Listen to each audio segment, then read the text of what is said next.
காங்கிரஸ் பேர் இயக்கத்திலே மிக முக்கியமான ஒரு கொள்கையாக இருக்கின்றது ஜனநாயகமும் மதசார்பற்ற ஒரு அரசு அமைக்கப்பட வேண்டும் என்று காங்கிரஸ் கட்சியுடைய மிகப்பெரிய ஒரு கொள்கையாக இருந்து வருகிறது. அதனால்தான் இந்தியாவிலே பல ஜாதிகள், பல மொழிகள், பல இனங்கள் இருந்த போதிலும்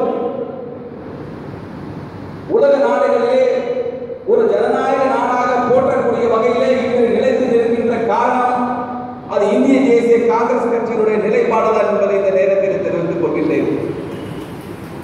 அதற்கு முக்கியமாக மகாத்மா காந்திக்கும் நேருக்கும் அந்த காலத்திலே ஒரு கருத்து வேறுபாடுகள் இருந்தாலும் காந்தியினுடைய அகிம்சை கொள்கையான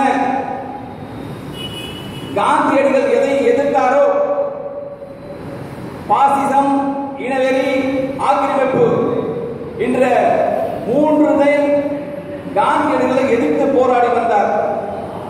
அப்போதுதான் இந்தியாவிலே ஜனநாயகம் நிலைத்து நிற்கும் என்ற ஒரு காரணத்துக்காக அதை எதிர்த்து வந்த மூன்றையும் தான்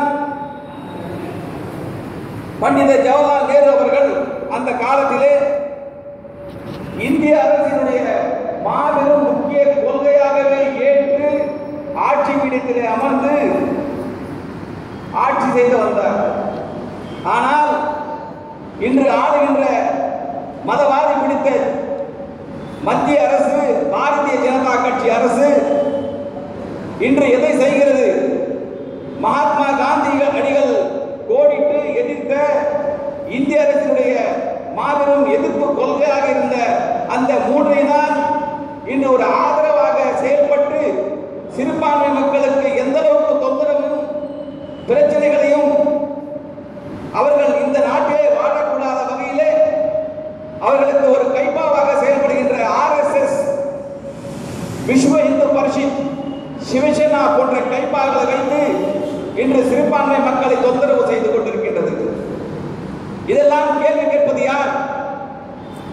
சிறுபான்மை மக்களுக்கு பாதுகாப்பு கொடுப்பது யார் என்றெல்லாம் சிந்தித்து பார்க்கும் பொழுது 60 ஆண்டு காலமாக ஆட்சி செய்த இந்திய தேசிய காங்கிரஸ் மட்டும்தான் சிறுபான்மை மக்களுக்கு பாதுகாப்பாக